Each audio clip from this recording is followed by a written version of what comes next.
ছয়ে ছক্কা তৃণমূল, মমতা ম্যাজিক অটুট। আরজি করের প্রভাব পড়ল না বিধানসভা উপনির্বাচনে। তৃণমূল 6-6 আর বিজেপি 0। 6টি আসনেই জয়ের ব্যবধান বাড়ালো তৃণমূল।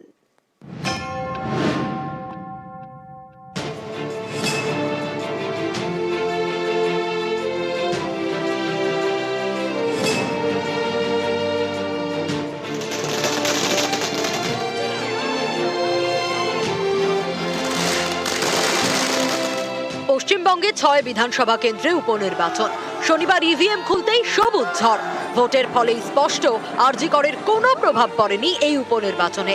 6টি আসনের মধ্যে 6টিতেই জয়ী তৃণমূল।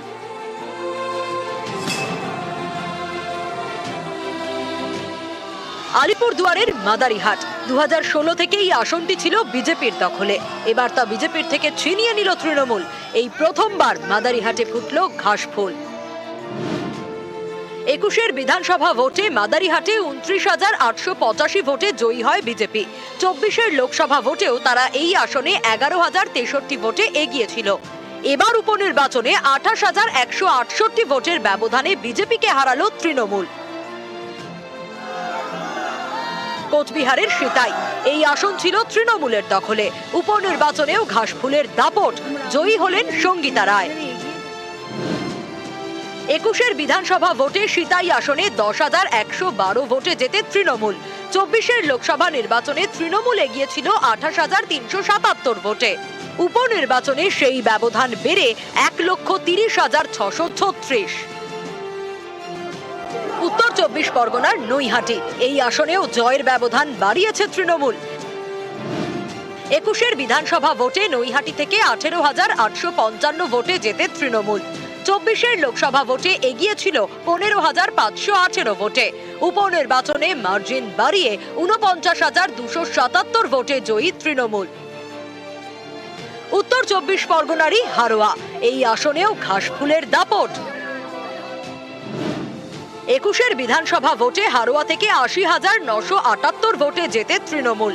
24 লোকসভা ভোটে মার্জিন বেড়ে হয় 1,10,991। উপনির্বাচনে তা আরো বেড়ে 1,31,388। মেদিনীপুর আসনেও সবুজ ঝড়। 21 বিধানসভা ভোটে মেদিনীপুর থেকে 24,397 ভোটে জয়ী হয় তৃণমূল। 24 লোকসভা ভোটে এগিয়ে ছিল 2,170 ভোটে। এবার উপনির্বাচনে তৃণমূলের জয়ের মার্জিন বেড়ে 33,996। বাঁকুড়ার তালডাংরা বিধানসভা উপনির্বাচনে এই আসনেও তৃণমূলের দাপট। 21 বিধানসভা ভোটে তালডাংরা থেকে 12,337 ভোটে জেতে তৃণমূল। 24 লোকসভা ভোটে এই আসনে তৃণমূল এগিয়েছিল 7,483 ভোটে। এবার উপনির্বাচনে মার্জিন বেড়ে 33,856 ভোটে জয়ী তৃণমূল। এই যে উপনির্বাচন হলো, 6টি আসনে তৃণমূল কংগ্রেস জয় পেল, বিপুল জয় বলা যায়। সেটা একান্তভাবে তৃণমূল কংগ্রেসের সঠিক নীতি, মমতা বন্দ্যোপাধ্যায়ের নেতৃত্ব এবং দল একসঙ্গে এই উপনির্বাচনে চ্যালেঞ্জ নিয়ে লড়াই করে এই জয় এনেছে। এর আগের একটা উপনির্বাচন হয়েছে আপনারা জানেন, 2024 লোকসভা নির্বাচনের পরে, তাতে 4-4 হয়েছিল। এবার 6-6 হলো, 4-এর পর 6 তৃণমূলের বিজয়। পশ্চিমবাংলায় উপনির্বাচন হবে আর রেজাল্ট কি হবে এটা আগে থেকেই জানা যায়। এই সরকার আসার পর থেকে আমরা এটাই দেখছি, একটার পর রেজাল্ট হয়। 70, 80, 90% ভোট ওই সরকারি পার্টি পেয়ে যায়। নতুন কিছু চিন্তা ছিল না। একটা সিট আমাদের ছিল মাদারিহাট, যেটা সেটা আমরা লড়াই দিয়েছি। আশা ছিল যে একটু ভালো রেজাল্ট হবে, সেটা হয়নি। জল বলেন, এর আগে 4টে সিট আমরা হারলাম, সেখানে আমাদের জেতা সিট ছিল, সেখানে অনেক বেশি ফারাক ছিল। এভাবেই ভোট হয়, এখানে ভোট করানো হয়।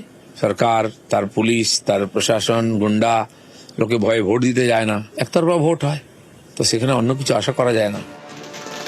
শুধু জয় নয়, তৃণমূলের দাপুটে জয়। একাধিক আসনে বিরোধীদের জামানত বাজেয়াপ্ত হয়েছে। যেমন হারোয়া, এখানে দ্বিতীয় স্থানে থাকা আইএসএফ এবং তৃতীয় স্থানে থাকা বিজেপির জামানত বাজেয়াপ্ত হয়েছে। সিতাইয়ে বিজেপি, ফরওয়ার্ড ব্লক এবং কংগ্রেসের জামানত বাজেয়াপ্ত। মেদিনীপুরে সিপিআই এবং কংগ্রেসের।